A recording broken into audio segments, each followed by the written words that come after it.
So I want to quickly tell you a story of Conga Square. So Conga Square, I don't think I told the story on the Conga Square was in New Orleans during the slave times of slavery. They did not allow drumming or dancing amongst the slaves. Because it brought them back to their, their tribal roots, and when you do that, they might realize that they're not really slaves, but they're really like warriors enslaved, and do something. So, so take away no drumming, no dancing, no anything. But they let them get one day a week, Sunday, from 11 to 2 or something, in this park called Conga Square. And there, once a week, the slaves would drum and dance and feel like, they were home. Once a week for 2 or 3 hours.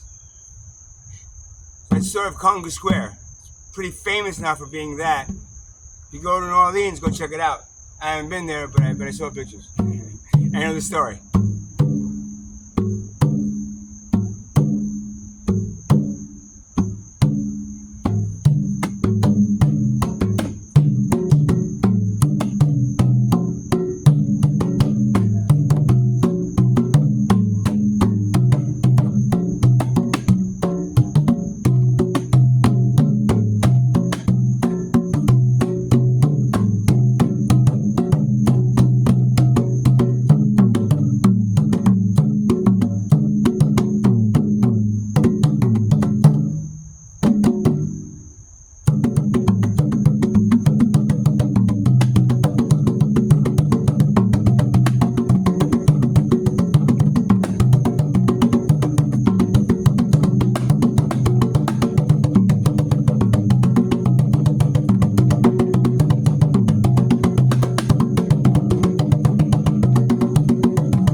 And then another nice little story I like telling. It's about in Brazil, right? They outlawed dancing. No, not dancing. What was it? Oh yeah, martial arts for the slaves. So the slaves could not practice any kind of like fighting moves or martial arts to keep themselves, So they completely banned that, right?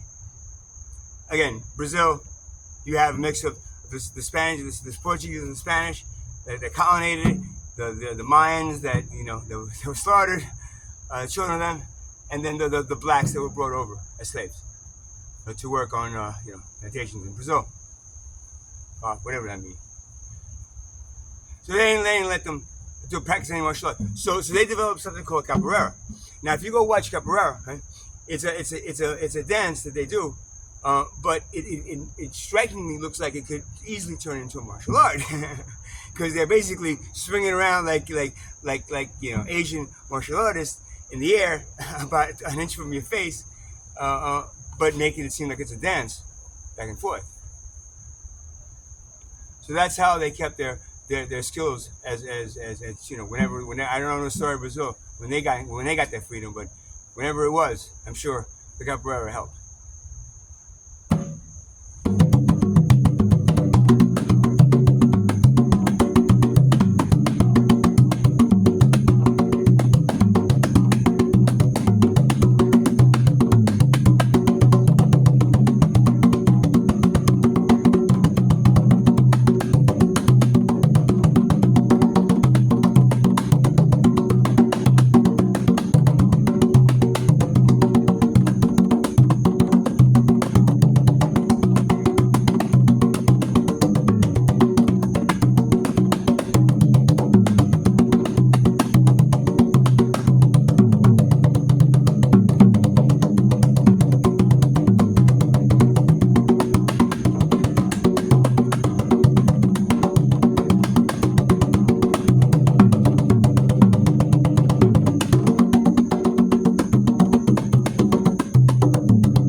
And the last little tidbit, Dave Chappelle had an episode of the Dave Chappelle show where he got John Mayer, the guitarist, right, and he took him to a hair like a barber shop in Harlem, mostly black and Hispanic inside the place, and he said, I want to show you how like different instruments move different kinds of people.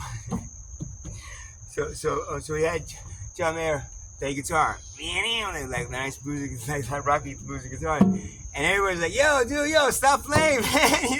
They stop cutting hair. No, stop playing, come on, sit down. Then he goes, "Okay, now we're gonna bring in the drummer, a drummer."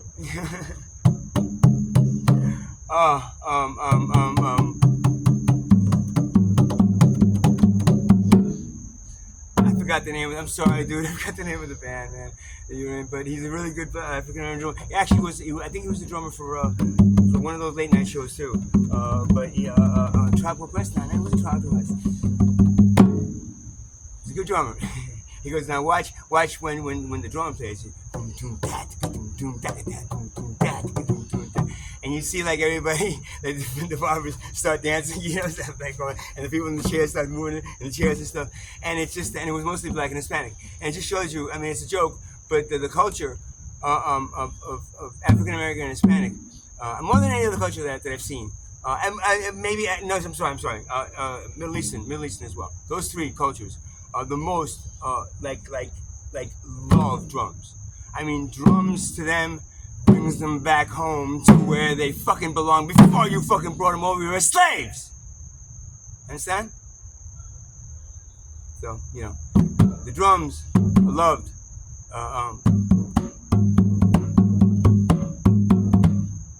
By African American and the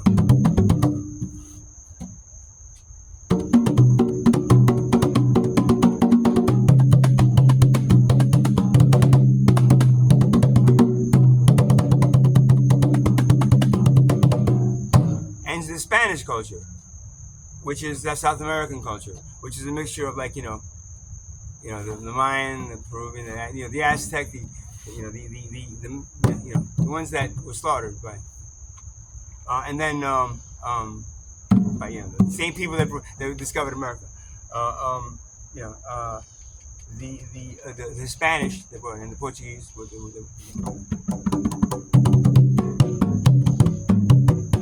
the Europeans that kind of settled there, and the blacks they brought over as slaves. Large, I've seen like movies about, because I never been to Brazil, I like to go, but large, poor, mostly, like African, South American, I guess, black, in like ghettos in Brazil, like fierce ghettos where you don't even have fucking running water. It's kind of like this a little bit, man. While the politicians and the government play, well, our leaders play, small group of, wealthy people controlling a large group of poor people. Brazil is like a perfect example of that. And that's why it should, but what do? They dance and they drum, man. Every year, the whatever it's called, the festival. It's called in, whatever. You want to talk about. They still dance and they do that, and it keeps them, keeps the poverty like at knowing poverty. But wouldn't it be nice if everybody was equal though? If equality reigned and we all got we all felt connected, and then the creativity would just flow over and over instead of like having to figure out where the fuck am I gonna get money to fucking eat tonight, or whatever tonight. Because tomorrow I gotta do that. Where the fuck am I gonna get money to get that? To get something. Where? Nobody's gonna hire a homeless guy, man. Disabled homeless guy, please. That thinks very negatively about every corporate type business. Anything that deals with money is corrupt. So anything that deals with money, which is about it's basically about everything. So just about everything is corrupt.